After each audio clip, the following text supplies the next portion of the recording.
Yo, what's up? Today got a update on my Grixis uh, mid-range control deck for Pioneer.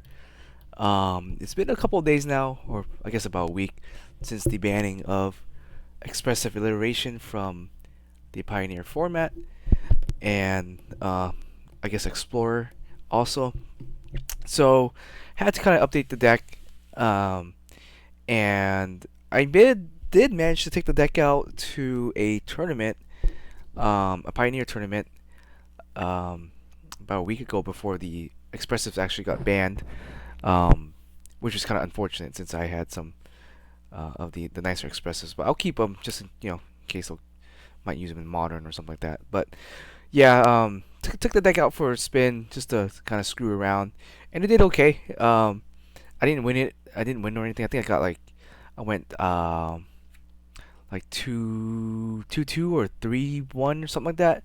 It was a 4 round tournament, so I think I went 2-2, but I can't remember it, or 1-2 tied one and lost one, something like that. So my record wasn't like the best record, but it was just for fun. So yeah, the deck worked, um, and like yeah, expressive was definitely really strong. Every time I was able to cast that thing, it net me so much value. Real good card, and unfortunately it's gone now. So um, kind of have to go back to the drawing board just to see what I could do with the deck or what I wanted to do with the deck. And so, for the most part, I've been trying to keep the deck as sort of a control, but also a mid-range deck because I'm trying to pump out threats. Granted, the threats in this deck are much later in the game. I definitely have changed the deck up since then. There's cards I didn't like, and there's cards that I didn't care for. I took out and added some stuff in. So let's go over the deck and then yeah, go from there. So in terms of the one mana lineup, I still really like 4 Fatal Pushes. When I did take it out to the and played in the tournament, I love this card.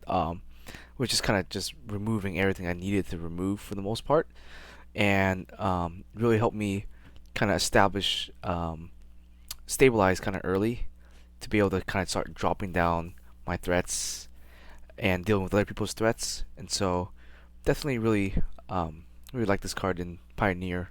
I don't know about Modern. I think Modern it's definitely kind of fallen off of Modern, and you kind of replace this with Prismatic Endings and March of the Outerworldly Light. But yeah, in Black, I think this is still a real good removal spell in Black.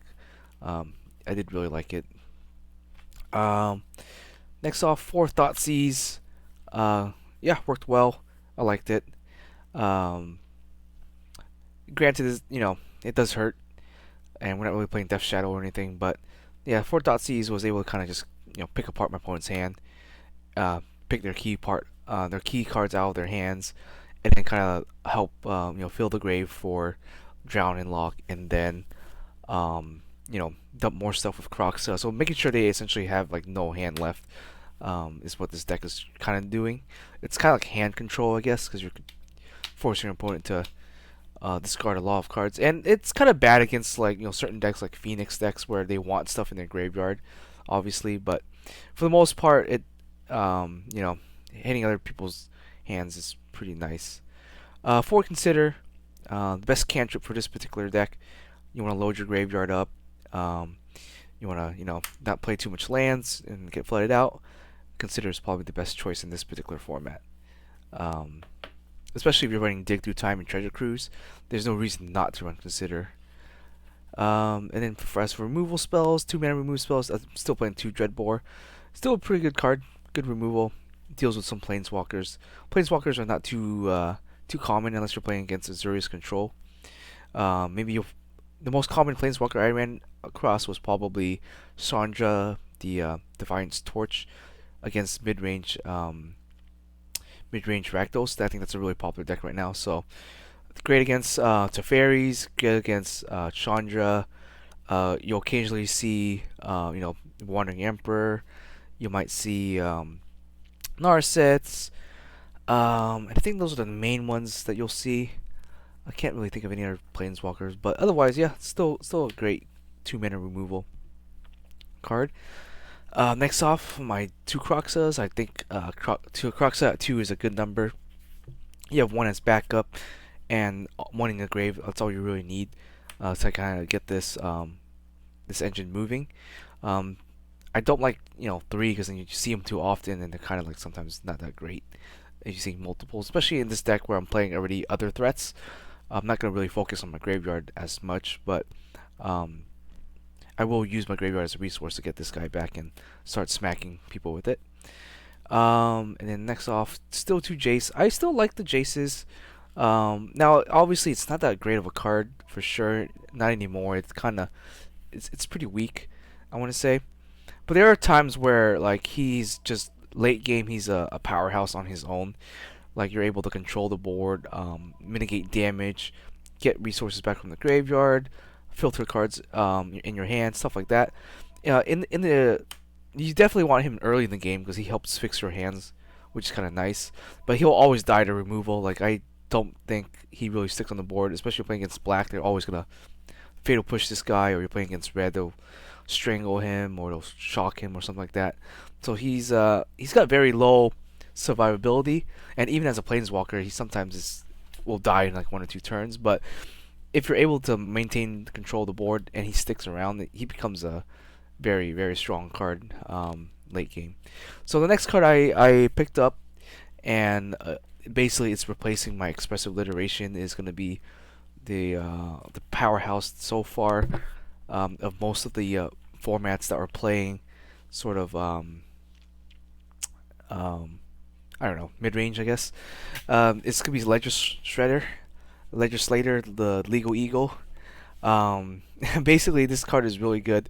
Um, I'm only playing 3 because I decided not to pick up a fourth copy just yet, and I don't think I need a fourth copy because you'll see in my other deck why I don't think I need a fourth copy. But basically, if you're able to cast 2 spells, you can start pumping him up. Essentially, this guy's just a flying Tormorgoyf, and since Lightning Bolt doesn't exist in this particular in Pioneer, he becomes even a better card because it's really hard to remove him. You know, unless you've got like Fatal Push or something like that, or a March. But yeah, he becomes very hard to remove, and he gets bigger and bigger, and he synergizes with this particular deck because you're trying to dump stuff into the graveyard to pump up his stats and to be able to fill the graveyard for food for Crocs and for dig through time and stuff like that. So yeah, I think he's really good. He also helps you dump dead thought seizes, dead lands, stuff like that. So I would say 3 to 4 copies is a good number, but I decided to only play 3 because I didn't really have much more room, and I'm still playing the Jace because they kind of serve the same purpose if you think about it. They kind of just um, you know filter your hand a little bit and fix your hand. Obviously Ledger is a little bit more conditional since it requires um, for you to cast 2 spells. Jace doesn't. Jace is a better late game. I guess they're both pretty good late game cards if they stick on the board. Um, but the Shredder can also act as kind of like um, a mini floodgate, because if your opponent's casting 2 spells a turn, they're gonna be pumping up this guy unintentionally, and that becomes a real issue for them. So I definitely love Ledger Shredder. I played against him in Modern. He's really annoying to deal with, even in Modern, even with lightning bolts and stuff like that. Um, yeah, he just becomes a powerhouse, and a good card there. Basically, the flying Termagoyf of most of the formats now. And yeah, for 2 mana, um, great creature there. Then lastly, for my 2 mana spells, I got 3 Drowns. Still just playing 3 Drowns. I still like this card. Great removal, and even one of the few good counter spells, I guess. Now you have to make sure you fill your opponent's graveyard up, otherwise this card becomes kind of dead. So what you do is you try to, um, you know, Crocs them. You try to Thoughtseize them, Bolus, stuff like that, and yeah, it becomes once your grave gets big enough, it's nice, to have a counter spell that no one else probably is going to be playing. Like, there's not too many good counter spells in the format. Like blue white is probably playing all the good counter spells, which is not that good, in terms of 2 mana. There's nothing really good in 2 mana. I think you get like Clench is your best one, and maybe yeah, I think Clench is honestly the best 2 mana counter spell you can get. That's not conditional or anything like that. Otherwise, it's all about 3 mana counter spells, and they're kind of slow. So, um, I think Drown and Lock is this the best 2 mana counter spell you can get. Um, and it serves as removal too. So, very good card there. And then lastly, in terms of like another good removal spell this format, I think is Kolaghan's Command. Initially, I was playing 2, but I've liked it in most of my matchups, and it was just great. And especially in this deck now that I bumped up a lot of, I'm playing a lot more creatures, so I'm acting more as a mid-range deck than a control deck. And with the loss of expressive alliteration, 2 for winning your opponent is a lot harder now. Because ledgers, not sorry, the expressive alliteration was able to draw you cards. So since you're not able to draw cards that well anymore, I'm playing the Kolaghan's Command to kind of hopefully offset the disadvantages that of losing the expressives. And it's a turn 3 card anyways. So expressive you're most likely going to be playing on turn 3 anyways. So I don't see it as a bad option. And you get you can always bring back Shredders, you can bring back Jaces, you can bring back Nicol Bolus, stuff like that. And so I think Kolaghan's Command is always going to be pretty good. And I especially like this right now because there's a bunch of artifact stuff that's kind of going around. You have last time I played it, I played against a couple of different Greasefang decks, and this is kind of good. It's not like the best card against Greasefang, but it's a card that will slow you down and that kind of wastes their turn. Makes their turn kind of unproductive. Like they get out Greasefang, they go to combat, they revive one of their artifacts. They tap it to crew it. You just kill their artifact with this thing, minus a card in their hand or something like that, and then they just end their combat and they don't really do anything else. So that's what I found that's really nice about this. It's just like it's okay to use it to kind of disrupt their combat phase. Because Greasefang decks and stuff like that, they heavily rely on their combat phase. I learned my lesson to not really bother killing Greasefang sometimes because they'll have another copy of Greasefang in their hand, or they have a revival spell for Greasefang. So sometimes if they have open mana, it's better to let them enter combat and then try to deal with their creatures there. So if you have removal, once they enter combat and Greasefang triggers, if they have nothing else to crew that's able to crew what they're bringing back, just kill the Greasefang, you're fine. Or if you can't kill the Greasefang, try to kill the thing that they bring back. So that way, you don't get wrecked by it. So that's the idea of Kolaghan's Command now. And that's what I'm gonna try to main deck to, so hopefully fight against Greasefang decks and hopefully kind of act as your +1 in the deck. Last off, I have just a random copy of Brazen Bar over here. This could be anything. It's just a flexible card. You could have, you could play Lily if you wanted to. You could play Narset as 3 mana, or you could play another Shredder if you wanted to. I decided to play Brazen, namely to get rid of some artifacts I couldn't deal with. Oh, sorry, not artifacts, enchantments. There's a few enchantments, if they come down on the board, I just can't deal with it because, Grixis just, you can't do shit against enchantments, right? So that's the thing. You do have Feed the Swarm, but I don't really feel like playing that card. Brazen is kind of nice. You can make it into a threat, and 3/1 flying in the air, bounce any target that you kind of want. So it's kind of a nice just tie over for the deck, and you can recycle it with the Kolaghan's Command.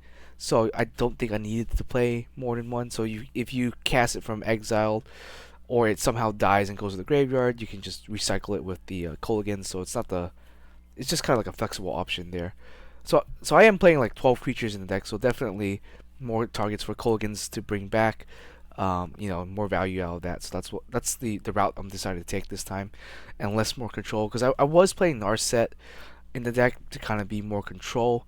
But she's kind of slow, and while she works great against like blood token decks and other stuff like that are trying to cycle their deck, like Greasefang decks where they're playing a bunch of tainted indulgences and stuff like that, where they're trying to draw through their whole deck to try to get out Greasefang. That's or like against Izzet, that's where Narset is good. Right now, I in the main deck, I don't think she's good enough to keep in the main deck, so I decided to put her into the side and go from there. Then last off, in terms of like just creatures, I got 4 Boluses. Now this is a lot, and I think I mentioned in my other videos before that I think 4 copies is kind of overkill. You can definitely cut this to 3, and you'll be fine, or even 2. Um, but I like the card so much, I decided to play 4. I just want to see it whenever I can. Now, obviously, I'm playing Ganons Command, so it's probably better off you play something, cut like a Bolus and play something else out. But I'm just gonna stick because I have 4 copies of the Judge promo, so I'm just gonna stick it in my deck and play it as is. And yeah. And then last off, you got the 2 Planeswalkers. Kind of just finish off the game, hopefully. Yeah, and basically it's just your end game boss monster or boss Planeswalker. If you have this and this out on the board, you usually would win. Or you have Bolus, the Ravager, with 7 open mana. You can kind of flip him, bring back the big G, and then finish off your opponent that way. And then I think for the final 2 cards I'm playing are going to be 2 Dig Through Times. I have a hate-love relationship with this particular card. Sometimes I find that this card is impossible to cast in the deck, namely because I'm using my graveyard as food for Crocs. So sometimes this card does sit kind of dead in my hand.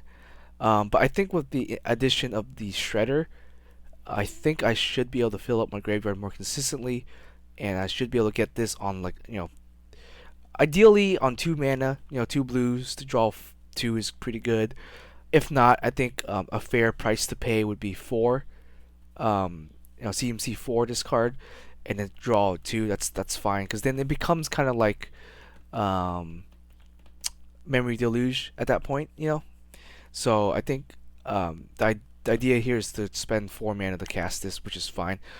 Sometimes you do get 8 manas to cast this thing. It's kind of crazy, but I have a hate-love relationship with it, and I think I might be able to cast it a little bit better now that I'm playing the Shredders, and this is kind of replacing my Narset too in some sense. And then next off for the lands, nothing too special or crazy. You got 4 Blood Crypts, 4 Watery Graves, 2 Steam Vents. Since we're not really playing expressives anymore, you don't really need the Izzet color combination as much. So just 2 Steam Vents is fine. I have 3 Drowns, 2 Skull Summits, and then 1 of each of the haunted lands here. There's I guess the slow lands. Now this combination you can kind of go off of whatever you want. You can even cut the Steam Vents if you wanted to. I think the most important lands are Blood Crypts and Watery Graves. Everything else is kind of flexible for you, so you can kind of mix and match it. You can play more haunted lands, slow lands here. You can play more check lands if you wanted to, or you can play flat. If you have fast lands, you can play fast lands. Stuff like that. So our land selection is definitely smaller than it is in modern. So kind of take your pick there. I think this combination works better. I think I honestly want more blue sources in the deck, since I think there's a lot more blue cards that I've added in lately. So maybe I will add in another like Dimir color land, and maybe cut like a Rakdos land or something like that, or cut a Izzet land. But yeah, we'll see. Still need more testing here. And then the last kind of like 2 utility cards I got, or utility lands I got, Arawara and is it Takenuma? And so Takenuma is pretty good. If you have Jace out, or you have a Crocs, becomes 3 mana, or you have Bolus, if you have all 3 out, it becomes a 1 mana, 1 mana Ganons Command to bring something back, which is nice. So, both part of the effects is great. Milling yourself 3 and adding either a Planeswalker or a creature back is great. So, I really like this land in the deck. I'm only playing, one because it is a legendary land. You don't want to draw too many of this in your opening hand. If you're gonna be like playing one of these and then you're gonna keep the second one in your hand, which is kind of bad. You're gonna be missing your land drops. So I'm just playing one of each as a utility land. Um, Aurora, same thing too. The best removal outside of Boseiju in land form. Um, yeah, just playing one just because for utility, but outside of that, I don't want any more copies. And then finally, just the package of your basics here. Basics for when people play like assassin trophies and stuff like that. Fable to kind of help fill your graveyard a little bit, but I don't like Fable because they're kind of slow. Sometimes it comes in tap or whatever, and I kind of hate that. So just this sort of small package here, I think is good enough in terms of the having your basics. And like Blood Moon and stuff doesn't exist in this format, so you don't really have to like worry about loading up on basics as much and stuff like that. But it does pose an issue that if you draw too many of these cards, you may not have the colors that you need to cast some spells. But the rest of our lands are dual lands, so we should, in theory, be able to cast our spells consistently with the colors that we need. So that is that. And then let me go ahead and go through the side deck really quickly. Now the side deck is kind of more or less untested. It's all theory. I added a bunch of new cards to the side deck compared to the side deck that I was playing a couple weeks ago. So it has changed. So take it with what you or take it what you will, and hopefully I can test this side deck out and let you know how it works. So I got two unlicensed Hearse here. Now I was playing Soul Guide Lantern and a couple other stuff, but I think I like the Hearse better for two reasons. One reason is it doesn't exile my entire opponent's graveyard. Now that seems a little weird saying that, but the reason I like that a little bit better is because I want to keep my Drown and Lock live. So that's why I have the Hearse, so I can select which cards I want to remove, and I don't always have to remove stuff. Now, excuse me there. And now if they're playing Delve, then obviously this card is worse than Soul Guide Lantern. Or Gravedigger's Cage. I definitely don't want to play Gravedigger's Cage. I would hurt myself if I can't get my own Crocs and Jace off. But Gravedigger is good against Coco or Collective Company and some other decks. Winola's gone, so I don't think we need Gravedigger's Cage anymore. So that's nice. So I decided to do Hearse, and Hearse can get really, really big. It becomes like by 2 turns it becomes 4 power, then 6, then 8. The more you untap this thing, the bigger it gets. And we have plenty of creatures in this deck to kind of crew this thing. We can crew it with with the shredders, if it at least connives once, or you can use 2 of them to crew it. You can crew it with the Crocs, you can crew it with Bolus, you can crew it with a couple of other creatures. So yeah, the longer the game goes on, the better this card becomes, and it becomes a big, big threat later in the game, which is kind of nice. So I got 2 Hearse here. I got the non-foil ones because the foil ones were kind of pricey, and it's just my side deck, so I don't really care too much.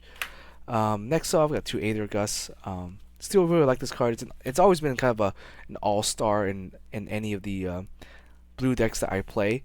I always love having this card against red and green, because those are pretty common colors. You're always gonna kind of run across them.